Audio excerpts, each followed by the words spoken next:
Hello everybody, and welcome back to Archaeology. This is Dr. Bill Farley from Archaeology 2. Just sort of signing on to say a couple of words, sort of informally, about the recent debate, discussion, however we want to frame it, between Flint Dibble and Graham Hancock on the Joe Rogan podcast. Now, this was a pretty big deal because, as I'm sure you know, the Rogan podcast has an enormous reach of many millions of people. So, the broiling debate between Hancock, who's most famous for his Netflix documentary Ancient Apocalypse, which I've criticized on this channel before, but a long career of writing books about ancient civilizations, has a discussion about a debate between Graham and somebody sort of representing the archaeological community has been around for years. And so Flint Dibble, who's I'd be outright in front with, is a friend of mine, finally kind of went on and did this. And this is going to be a controversial decision, not only among folks who are just fans of Graham's or fans of the Rogan podcast, or just interested in archaeology, but also within archaeology itself, the discipline of archaeology and the science. So I thought I maybe would say mostly a few things about that. I'm not really going to get into the debate itself. I think that there's a lot of videos and discussion happening already about the debate and who won and who had the best points and who admitted what. And I got to say, I think that stuff is less important, actually, than the broader sort of contextual political discussions to be had. So I want to talk more about that kind of stuff. But I do want to say up front that I'm really proud of Flint for doing this. I'm going to get to in a minute why.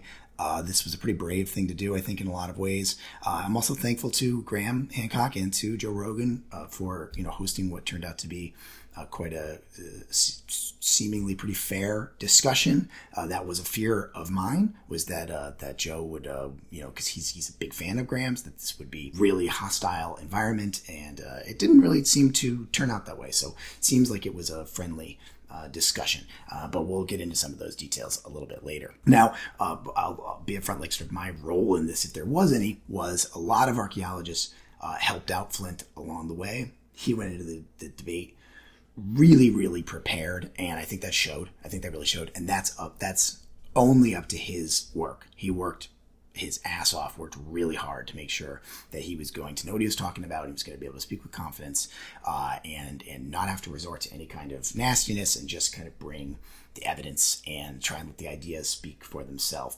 And that's all Flint. That's all him. But one of the ways that he prepared for that was he did reach out to lots of other archaeologists, ask for advice, and get sort of their ideas about some of the things that he wanted to talk about. Science is a community project, and archaeology is no different. We all have our different expertise and strengths. So I was one of those many people who spoke to Flint and sort of helped him prep a little bit. But again, that's not taking any credit for that. That's all Flint. He worked so hard on that. One of the things I've done mostly to help Flint is actually helping organize some of the post-debate response that we're going to be doing in the coming weeks, maybe a little bit, and sort of speaking to one of the things I'm pretty good at is kind of getting people in a room and talking and making connections. And so probably my most meaningful contribution to all of this is Flint showed during the video a whole list of really great science communicators in YouTube and in podcasts, and I've been putting together these big threads on Twitter and elsewhere where you can kind of get links to all of those things. So let's talk about this Sapiens article a little bit, because I think this is really, really important context. And I've seen people citing and quoting this article and maybe not necessarily getting what I think was the point of it. So Sapiens, first of all, just to give you a little context on the publication, is kind of a blog magazine kind of thing for archaeologists and anthropologists. It's obviously open to anybody, and this article is publicly available. Anybody can read it, but its audience is largely people working within the discipline of anthropology and archaeology. It's not like a peer-reviewed thing. It's more blog style, right? People write in, and then it's accepted by the editorial board and published. So this was a good place for this, because I think in this article, Flint was really trying to speak to those within the archaeological community who were going to probably be critical of his decision to go on the podcast in the first place. And you might have questions as to why would that be considered a controversial thing? Like, what's wrong with that, with going on Joe Rogan and talking? People do it all the time. It's no big deal.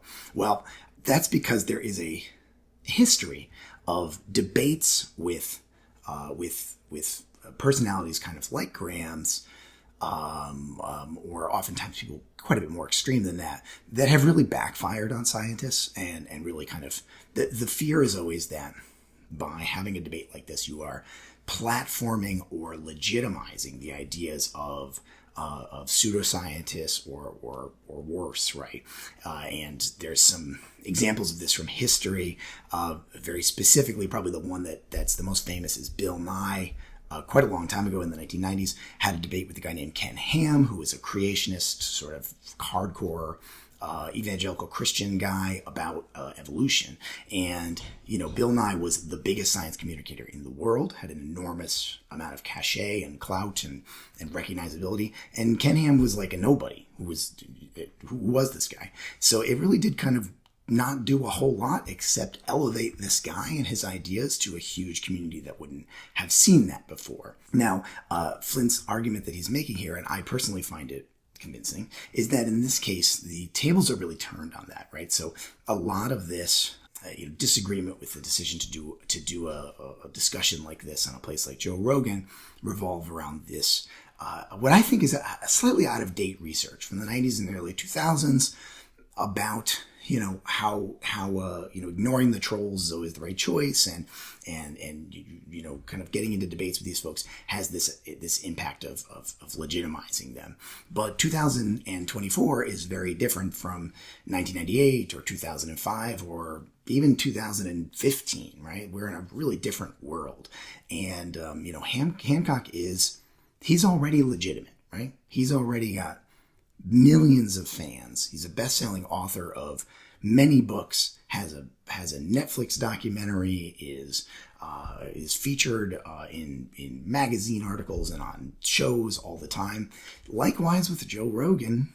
Joe Rogan is the most popular podcaster in the world. He's one of the most recognizable public figures around today. His podcast has multiple times more viewership or listenership than every other podcast in the world, right? These guys already are legitimate, and they have enormous platforms. Whereas Flint or I or really any archaeologist, we're nobodies, right? We're just like some guy, right? We have no, a few thousand followers on Twitter is nothing. It's not a reach. It's not a platform, right? Or even 5,000 or 10,000 or even 100,000 YouTube subscribers is not a platform, right? There are guys on this channel. We've got Bright Insights with millions of subscribers on YouTube, spreading misinformation and genuinely harmful stuff sometimes when we're talking about him. And Bright Insights is different from Graham Hancock. I understand that, but we're at a huge disadvantage. I think the idea here is that actually by going on Joe Rogan and having a debate with Graham, Flint actually was the one being platformed and the one being legitimized to an enormous audience of people. Now, whether or not it's still not worth it at that point, whether or not the argument is it doesn't matter, right? Who are you going to convince? Nobody can be convinced about that. I don't think the evidence necessarily supports that. Obviously, this just happened a couple of days ago, but there's already some evidence that I think this did have an impact. I and others have sort of been keeping a track of, on Reddit and on social media, but on Reddit and even sort of r/Graham Hancock, his own subreddit, and in Rogan's subreddit, there are people who are just digging in their heels and they're super ultra fanboys and they're never going to have their minds changed. But there's a surprising number of people on there who were like, ooh, I don't feel like Graham made a very good point here, or I think Graham came across as, kind of a dick, or, that Flint guy, I didn't like how he giggled at this joke. That was kind of low, but man, he made a really good point about domesticated plants or something. Just these people, having thoughtful responses to it, and that might move the needle for some number of people. And those are people who are on Hancock's subreddit, right? So that is not representative. I would say that's not representative of the millions of people who probably don't really care about Graham Hancock, who watch Joe Rogan or something like that. So there is a little bit of evidence that this might actually be having a positive impact in terms of moving people and changing people's minds. I think time will only tell how that works out. I think that will be a really interesting thing to try and come up with a way to test or consider as we move on. It'll be interesting to think about how we might be able to kind of quantify that, if there's even a way to do that and maybe update some of this research about whether this kind of thing is a good idea. Again, time will tell on that. Weeks and months and years we'll be able to look back on this and maybe get a better idea on whether this really was strong. So I think there's going to be debates coming from archaeologists about why this was a bad idea or a good idea. And some of these I think are legitimate. Some of them I think are illegitimate. So I think some people are going to say, Flint should not have done this and we should not do things like this because of moral or ethical objections, right? Debating with a guy like Graham is bad because it's unethical. Being on Joe Rogan is bad because that guy's got a lot of baggage. He's done and said a lot of bad shit, and just like we should not be even associating with those people. I think those are completely legitimate reasons why you might choose you're not going to do something like this.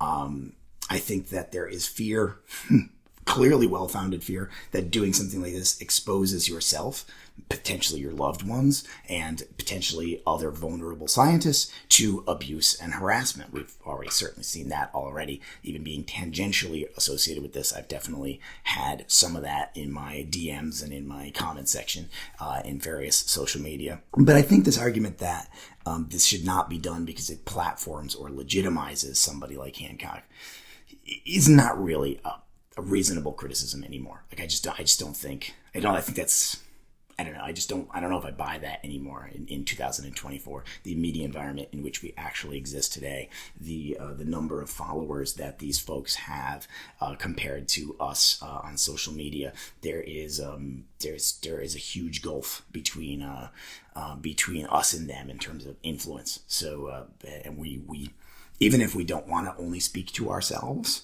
we are only speaking to ourselves if we don't find ways to get ourselves out there. And then, yes, there definitely are other productive ways to do that. You don't have to go on Joe Rogan. Like I said, if you're really not comfortable doing that because that's dangerous and or, in your opinion, immoral, don't do that. I think there's no reason why somebody should be forced to do that. And we've seen that in this debate for it was all about hoops. Why won't hoops go on Rogan and debate? He didn't want to do that. And he should not be forced to do that. Nobody should be forced to do it. Nobody should feel pressured to participate in something like this. It's not absolutely necessary. There are other ways to get information out there and to do good public science. In fact, as I said, I'm going to have in the comments or in the description here, a way that you can look into a whole bunch of great YouTube channels. This one, which you should click subscribe on, but you should check out Flint's channel and all the other ones on there. And people are just making amazing content. That's free, out there, well-researched, interesting, fascinating. Go just sort of dive into that stuff, right? So that's totally legit to say, I'd rather do that kind of public archaeology than this kind of public archaeology. Totally legit. I think they both have a place and a time. So that's really all I wanted to say. I just wanted to come out and kind of put in my 2 cents and do it here on YouTube, which is kind of my main place that I like to speak my mind and say some things. But check out those the links in the description. Click subscribe and like on this video and share it around for some more contacts for folks. Check out Sapiens, great website in general, all their articles, but obviously read Flint's article about this to get the real context broader of what I'm saying here. And I'll see y'all soon. Have a phenomenal weekend.